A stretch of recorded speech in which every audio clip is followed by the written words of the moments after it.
수조 유출 실험을 통한 비선형 미분 방정식의 도출, 이에 더해 신장 여과 과정으로의 확장을 주제로 수학 실험 탐구를 진행하게 된 김한별 우지윤입니다. 먼저 저희가 진행한 실험에 대해 소개하겠습니다. 저희는 원기둥에 가까운 페트병을 구한 뒤 바닥으로부터 수직 방향으로 1cm 간격의 눈금을 15cm 지점까지 정밀하게 표시해 각 눈금마다 물 수면이 도달하는 순간의 시간을 표로 정리했습니다. 이 수조 유출 실험에 적용되는 이론적인 배경은 다음과 같습니다. 유체 연속 방정식은 유체가 관을 따라 흐를 때 유체의 질량은 다음 그림의 좌측과 우측에서 모두 동일함을 의미하는 식입니다. 편의상 좌측을 지점 1, 우측을 지점 2라고 두고 설명하도록 하겠습니다. 지점 1에서 존재하는 유체의 양에 따른 질량 구간은 x1으로 지점 2에 존재하는 유체의 질량 구간은 x2로 나타납니다. 유체의 질량 m은 밀도 곱하기 부피이며 이때 부피는 단면적 곱하기 높이이므로 a 곱하기 x로 나타낼 수 있습니다. 또한 유체의 질량 구간인 델타 x는 유체가 실제로 관 내부에서 이동하기 때문에 역학에서의 이동거리 x로 간주하여 속력 곱하기 시간의 값으로 바꿔 표현할 수 있습니다. 이때 누수가 없으므로 관에서의 흐른 두 질량 m1과 m2는 반드시 서로 같고 공통사항인 유체의 밀도와 유체가 흐른 시간을 소거하면 유체 연속 방정식을 최종적으로 유도할 수 있습니다. 다음은 베르누이 방정식입니다. 베르누이 방정식에서의 유체는 정상 유동, 비압축성 유동, 비점성 유동, 비회전성 유동의 4가지 조건, 즉 이상유체의 조건을 충족시켜야 합니다. 유체의 흐름에서는 중력에 의한 위치 에너지의 변화를 함께 고려해야 하므로 일반적인 일 에너지 정리를 확장하여 나타내어 보면 물체에 가해진 알짜임이 한 일은 물체의 운동에너지 변화량 더하기 물체의 위치 에너지 변화량으로 나타낼 수 있습니다. 그림을 보시면 관의 한 끝에서 유체가 유입되고 이로 인해 다른 쪽 끝에서 유체가 유출되는 상황을 묘사하고 있습니다. 이때 유체가 압축되지 않는 경우를 가정하고 있기 때문에 유체 연속 방정식에 따라 일정한 시간 변화량에 대해 유체의 유입 질량과 유출 질량은 서로 동일합니다. 압력의 정의에 따라 F는 PA의 관계를 이용하였고 관의 단면적은 각각 A1, A2로 두고 식으로 표현하면 유체가 유입되는 쪽에서 압력 P1이 한 1 W1, 유체가 유출되는 쪽에서 압력 P2가 한 1 W2는 다음과 같이 나타낼 수 있습니다. 이때 압력이 접촉면을 수직으로 밀어내는 힘임을 고려하면 입구에서의 압력 P1은 유체 이동 방향과 일치하는 반면 출구에서의 압력 P2는 유체 이동 방향과 반대가 됨을 이해할 수 있습니다. 따라서 W2의 식은 부호를 반대로 해 정리하였습니다. 일정한 시간 델타 t 동안 유체의 한 알짜 1은 P1V1-P2V2로 나타낼 수 있습니다. 이때 베르누이 방정식에서의 유체가 비압축성 유체임을 고려하면 V1과 V2는 서로 동일하므로 V로 바꾸어 나타낼 수 있습니다. 이로부터 구한 알짜 1은 일에너지 정리에 의해 유체의 운동에너지 변화량과 위치에너지 변화량의 합으로 나타낼 수 있습니다. 위에서 구한 알짜 1식을 포함하여 구체적으로 풀었으면 네 번째 식과 같이 나타낼 수 있습니다. 위 식에서 양변을 V로 나눈 후 밀도의 관계를 이용해 정리하면 다음과 같은 최종 방정식을 도출할 수 있습니다. 이를 단순화하여 나타내면 흔히 일반적으로 알려진 베르누이 방정식으로 표현됩니다. 이는 유체에서의 역학적 에너지 보존을 의미하는 식으로도 이해할 수 있습니다. 토리첼리의 정리는 베르누이 방정식을 이용하여 일정한 규모의 수조에서 하부 측벽의 작은 구멍, 즉 오리피스로 분출되는 유체의 속도를 계산하는 정리입니다. 앞서 살펴본 베르누이 방정식을 변형하여 양변을 밀도 곱하기 중력 가속도로 나누면 베르누이 방정식을 세울 수 있습니다. 본 상황에서 수조가 오리피스 구멍보다 매우 크다면 수조 내 수면이 줄어드는 속도 V1은 사실상 0에 가까울 정도로 매우 작아 무시가 가능하다고 봅니다. 또한 수면에서의 압력과 오리피스의 압력은 대기와 면하고 있기 때문에 둘 다 대기압과 동일해 양변을 소거할 수 있습니다. 식의 간소화를 위해 유체의 높이차를 h라고 하고 위식을 V2를 기준으로 정리하면 오리피스로 분출되는 유체의 속도를 다음과 같이 계산할 수 있습니다.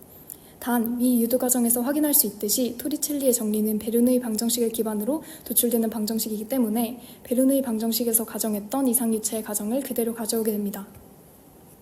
베르누이 방정식으로부터 유도한 토리첼리의 정리에 따르면 유출 속도 V는 루트 EGH로 나타낼 수 있습니다. 페트병에서 빠져나가는 유량 Q는 유체가 유출되는 구멍의 면적 곱하기 유출 속도이므로 Q는 A 곱하기 루트 EGH로 나타낼 수 있습니다. 이때 유량 Q는 물의 양 변화율과 동일하고 페트병의 물 부피는 단면적 곱하기 높이로 나타낼 수 있기 때문에 이를 정리하여 나타내면 비선형 미분 방정식이 도출됩니다. 위 비선형 미분 방정식을 변수분리법을 사용하여 풀어보겠습니다. 변수 분리법은 변수가 분리 가능한 형태인 미분 방정식에서 각 변수에 대한 함수의 양쪽을 변수에 따라 분리하고 각각 적분하여 해를 구하는 방식입니다. 위 식에서 변수 분리법을 이용하고 초기 조건을 대입하면 다음과 같은 일반해를 구할 수 있습니다. 이를 앞서 진행한 실험에 적용해 보겠습니다. 페트병 단면 지름은 6cm였고 실제 단면적은 하단의 오목한 구조로 인해 약 10% 정도 감소한다고 가정했습니다. 이상적인 페트병 단면적은 약 2.827 곱하기 10-3승 제곱이었고 오목한 구조를 고려한 평균 단면적은 이상적인 페트병 단면적의 0.9를 곱해 약 2.545 곱하기 10-3승 제곱으로 가정하였습니다. 페트병 하단부에 뚫은 구멍의 지름은 약 3.5mm 정도로 단면적을 계산하면 약 9.61625 곱하기 10-6승 제곱입니다. 중력 가속도를 9.8로 계산하면 K의 값은 약 0.0167임을 구할 수 있습니다. 초기 수면 높이를 15cm, 즉 0.15m라고 두고 실험 데이터에 기반하여 시간에 따른 수면 높이 함수를 도출하면 다음과 같습니다. 실험 데이터와 앞서 진행한 실험 결과 분석을 바탕으로 엑셀을 통해 그래프를 그려보았습니다.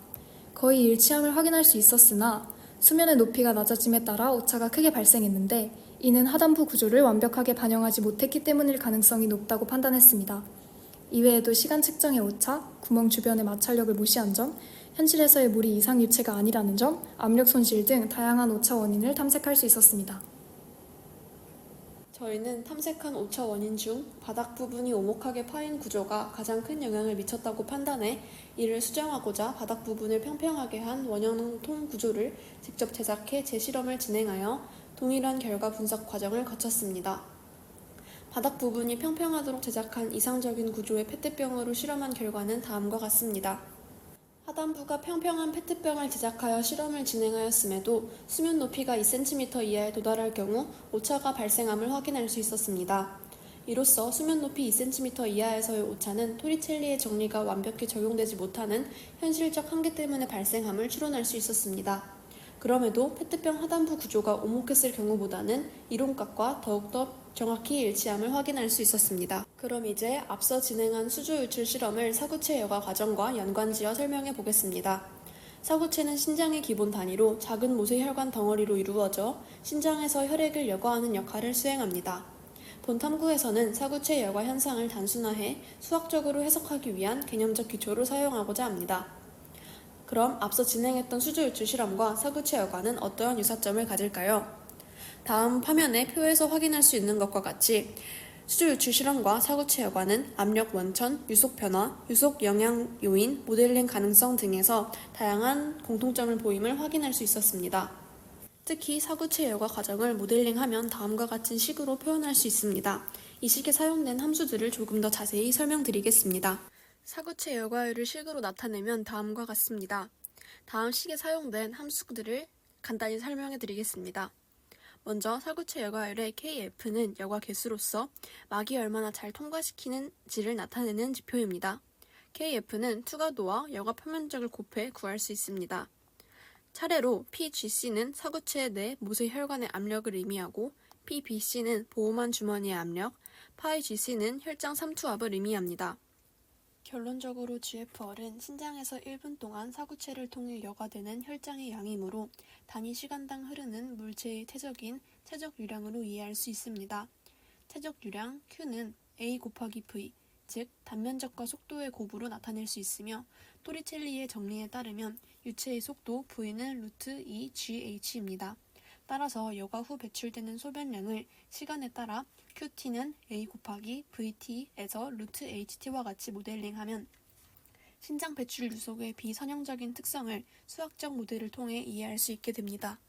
본 탐구에서는 사구체 여과율을 실제 실험을 진행했던 페트병 유출 모델로 근사하기 위해 초기 수면 높이를 나타내는 H0 값을 144로 설정해 루트 H0이 12가 되도록 구성했습니다.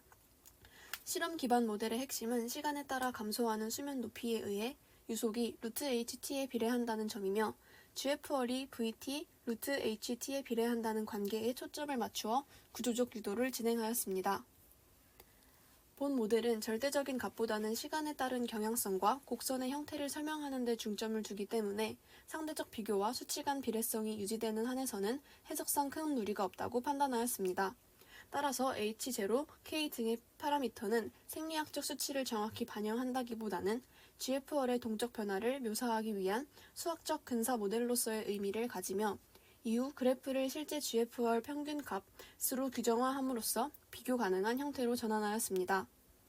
실제 데이터를 기반으로 모델링을 진행하고자 케글 사이트에 접속하여 데이터를 조사해 보았으나 여러 사람의 나이 순서대로 정렬한 자료만을 확보할 수 있었기 때문에 동일한 형식에서의 데이터 비교를 위해 건강한 성인 남성을 기준으로 현실적인 생리 조건을 반영한 가상 데이터를 생성하여 모델 적합성을 평가하였습니다.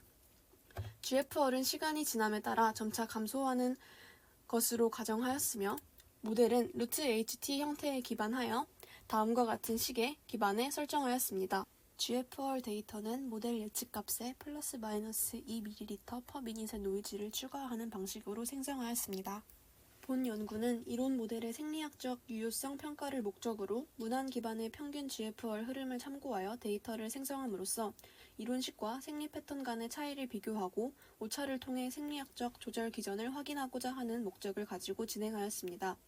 현실에서 직접 측정하기 어려운 GFR 데이터에 대해 모델이 이상적인 건강한 성인 남성의 조건에서는 어느 정도 적합한지를 확인해 보는 데 의의를 두었으며 이론에 맞춘 시점과 어긋나는 지점을 비교함으로써 모델의 적용 한계를 규명하고자 했습니다.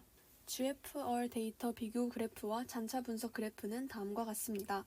두 데이터를 하나의 그래프에 나타낸 결과 이론 곡선과 시뮬레이션 값은 대부분 시간 전체 구간에 걸쳐 매우 유사한 경향을 보였습니다. 이는 페트병 유출 실험과 사구체 여과 과정 간의 수학적 구조 유사성이 실제 생리 현상의 일부 구간을 적절히 근사할 수 있다는 것을 시사합니다. 오른쪽의 잔차 분석 그래프에서는 시간에 따라 시뮬레이션 값과 예측값 간의 차이를 시각적으로 확인할 수 있었습니다. 대부분의 잔차는 플러스 마이너스 3ml/미닛 이내에 분포했으며 이는 생리적 오차 허용 범위 내에 해당합니다. 다만 시간이 경과함에 따라 오차가 다소 증가하거나 한쪽 방향으로 편향되는 경향이 일부 구간에서 관찰되었는데 이와 같은 오차 발생은 단순히 모델의 수학적 불완전성에서 기인한다기보다는 실제 생리계에서 작동하는 복잡한 조절 메커니즘이 본 모델에서는 반영되지 않기 때문으로 해석할 수 있습니다. 대표적인 조절 기전으로는 오토레귤레이션과 레닌 알지오텐신 알도스테론계가 있습니다. 오토레귤레이션은 신장이 일정 범위 내의 혈압 변화 속에서도 GFR을 거의 일정하게 유지하려는 자율적인 조절 메커니즘으로 수입 세동맥의 근육 반응을 통해 혈류량을 조정하거나 헬레고리 근처에 위치한 치밀반에서 나트륨 농도를 감지해 사구체로 대먹임 신호를 보내는 방식으로 작동합니다. 이러한 반응은 혈압이 너무 높아졌을 때는 사구체로의 혈류를 줄여 여과 과다를 방지하고 반대로 혈압이 낮아졌을 때에는 혈류를 늘려 여과 저하를 보정합니다. 이 조절은 신장 관류압이 약 80에서 180mm 범위 내에 있을 때 효과적으로 이루어집니다. 반면 혈압이 이보다 낮거나 체액량이 감소하는 상황에서는 레닌 알지오텐신 알도스테론계가 활성화됩니다. 신장의 사구체 인접 부위에서는 이러한 변화에 반응하여 레닌을 분비하고 이는 간에서 생성된 안지오텐시노겐을 안지오텐신1으로 전환시키며 이후 폐의 효소에 의해 혈관 수축 작용을 갖는 안지오텐신2로 바뀝니다. 이 호르몬은 혈압을 직접 높이고 동시에 부신을 자극해 알도스테론을 분비하게 하여 나트륨과 수분 재흡수를 촉진함으로써 체액량을 늘리고 여과율을 유지하게 만듭니다. 이러한 복잡한 생체 조절 인자들은 물리적인 모델이 반영하지 못하는 핵심 요소로 실제 인체 내 GFR이 장기적으로는 모델의 예측에서 벗어나는 원인이 됩니다. 실제로는 잔차 분석에서도 일정 시간 이후 오차가 누적되거나 급격히 커지는 지점은 이러한 생리 조절 기전이 개입되는 시점과 일치할 수 있습니다. 따라서 본 탐구를 통해 단순한 물리 실험 기반 수학 모델이 일정 구간 내에서 실제 생리 데이터를 효과적으로 근사할 수 있으며 초기 상태의 GFR 예측에 있어서는 일정 수준의 정량적 신뢰성을 확보할 수 있음을 확인하였습니다. 그러나 인체는 항상성을 유지하기 위한 다중 조절계로 구성된 복합 시스템이라는 점에서 본 모델은 장기적 예측이나 병리적 상황 설명에는 한계를 지니며 향후 조절 반응이나 호르몬 등 기타 요소를 반영한 고차 수학 모델로의 확장이 필요함을 알 수 있었습니다. 이상으로 탐구를 마치겠습니다. 감사합니다.